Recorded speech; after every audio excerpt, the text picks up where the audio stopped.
Hello,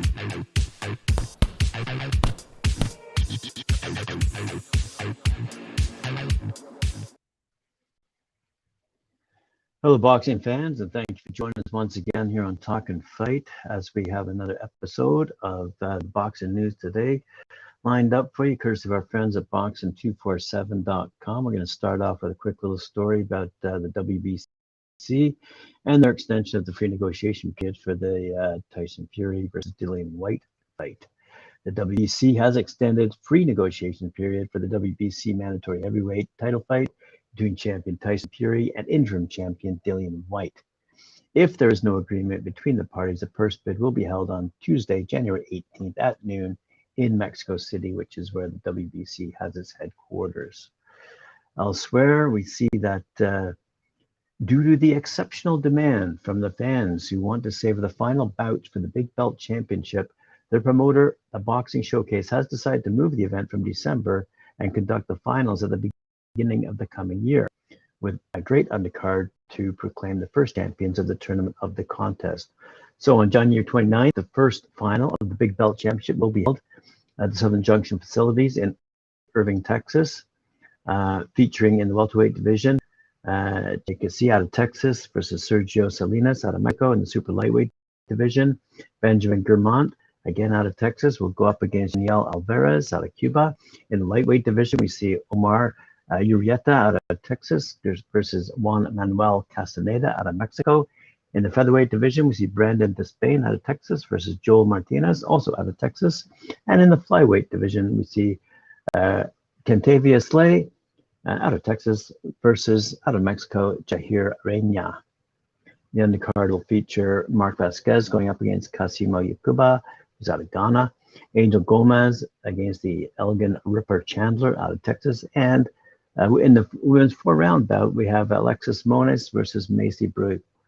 So elsewhere, we move on to Daniel Jacobs versus John Ryder, which is taking place on February 12th over in the UK. Here's some full details. USA's two-time middleweight world champion Daniel Jacobs will collide with Britain's world-rated super middleweight contender John Ryder at the famous Alexandra Palace in London on Saturday, February 12th. Former WBA and IBF 160-pound King Jacobs, who's 37-3 with 30 knockouts, earned a split decision win over two-time world title challenger Gabriel Rosado last time out in November 2020 at the Seminole Hard Rock Hotel and Casino in Hollywood, I believe that's Hollywood, Florida, just under a year on from his 5th round stoppage win against Mexico's Julio Cesar Chavez Jr. Miracle Man, who hails from Brooklyn, New York, fell short of his WBC, IBF, and WBA middleweight world title unification clash with pound-for-pound star Saul Canelo Alvarez in May 2019, losing out in all three of those judges' scorecards. But 3 years on, the 34-year-old still has burning desire to mix it with the best in the world. Islington's Ryder, who's 30-5 with 17 knockouts, suffered a controversial points loss to former WBA super middleweight world champion Callum Smith in his one and only world title challenge at the M&S Bank Arena in Liverpool in November 2019.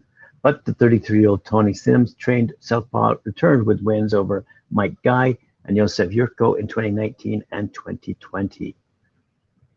Elsewhere, we see that Olympic heavyweight hero from Team GB, Frazer Clarke, who captured the 2020, who captured what?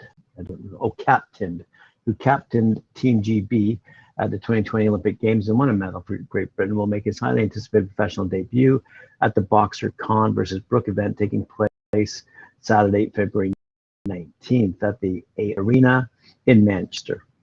Clarke from Burton, Staffordshire, is an exclusive long-term promotional agreement with Boxer, that's BOXXER, and Sky Sports soon after announcing his decision to turn pro in the wake of his Olympic triumph.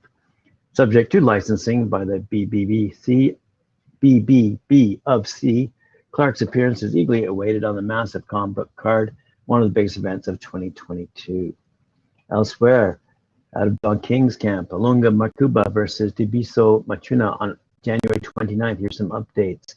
Don King is coming home to Warren, Ohio in spectacular fashion as he has put together a blockbuster championship night of boxing on Saturday, January 29th.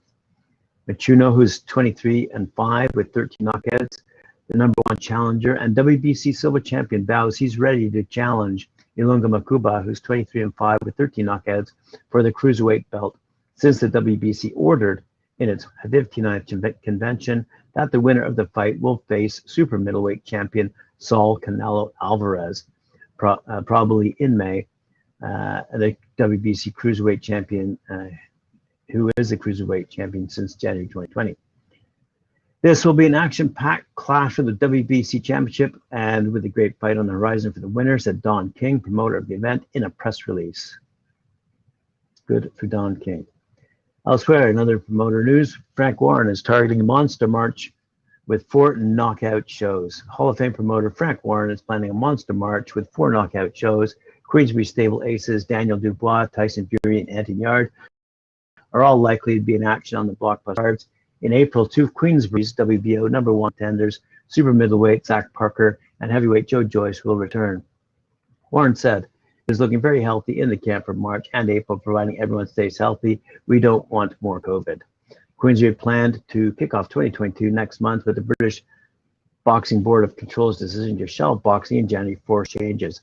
Warren is looking, therefore, at staging a huge event in association with Top Rank on Saturday, March 26, featuring WBC World Champion heavyweight Tyson Fury. 7 days earlier, on Saturday, March 19th, WBA #1 heavyweight contender Daniel Dubois returns in London, possibly against regular world champion Trevor Bryan. I've not heard anything official, but I've seen the ratings, and Daniel is the official challenger at #1 with the WBA, Warren said. He will fight on March 19th in London. We would like Daniel to fight Bryan, but if not, hopefully we can get it in purse bids. Whatever happens, he fights that day. So thank you once again for joining me here on Talkin' Fight for Boxing News Headlines. And remember to like, share, subscribe, hit that notification bell, and we'll see you tomorrow for more news. Thank you.